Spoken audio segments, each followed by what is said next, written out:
เจ้าหน้าที่ไทยสกัดจับหนุ่มลาวได้1 คนอยู่ทางเรือเข้มของยึดยาบ้าได้เกือบ600,000 เม็ดและหนีไปได้2 คนสำนักข่าว CIA ของไทยรายงานว่าคืนวันที่24 มิถุนายน 2026เจ้าหน้าที่ไทยได้กักตัวชายหนุ่มสัญชาติลาว1 คนอยู่ที่บริเวณท่าขันไดบ้านนาเขทาตำบลนาเขอำเภอบ้านแพงจังหวัดนครพนม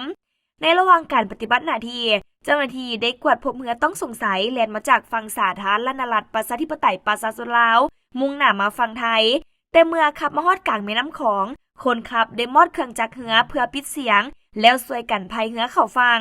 เจ้าหน้าที่ได้นำใช้เทคโนโลยีกล้องกวดกากลางคืนส่องติดตามจนพบเห็นบุคคลที่อยู่ในเรือ3 คนเมื่อเรือเข้าเทียบท่าฝั่งไทยชายทั้ง3 คนได้ช่วยกันลำเลียงกระสอบวัตถุต้องสงสัยขึ้นมาถึงฝั่งจากนั้นเจ้าหน้าที่จึงได้แสดงตัวเพื่อขอกวดคนกลุ่มชายดังกล่าวฮู้ว่าเป็นเจ้าหน้าที่ต่างพากันทิ่มกระสอบแล้วแล่นหลบหนีไปคนละทิศทางเฮ็ดให้เจ้าหน้าที่ไล่ติดตามและสามารถควบคุมตัวได้1 คนสื่อเท่าไพวันอายุ23 ปีอยู่เมืองหินบุญแขวงขมวนส่วนอีก2 คนเป็นอาศัยความมืดและความชำนาญพื้นที่หลบหนีไปได้จากการกดกาเป๋า2 กระสอบที่กลุ่มผู้ต้องสงสัยถิ่มไว้พบว่าภายในแม่นบรรจุยาบ้าไว้จำนวน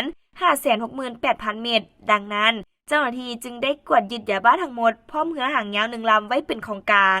ปัจจุบันเจ้าหน้าที่ไทยได้นำตัวผู้ต้องหาพร้อมของกลางมาสอบสวนขยายผลเพื่อสืบหาเพื่อนร่วมขบวนการและกลุ่มนายทุนที่เกี่ยวข้องเพื่อนำไปดำเนินคดีตามกฎหมายต่อไป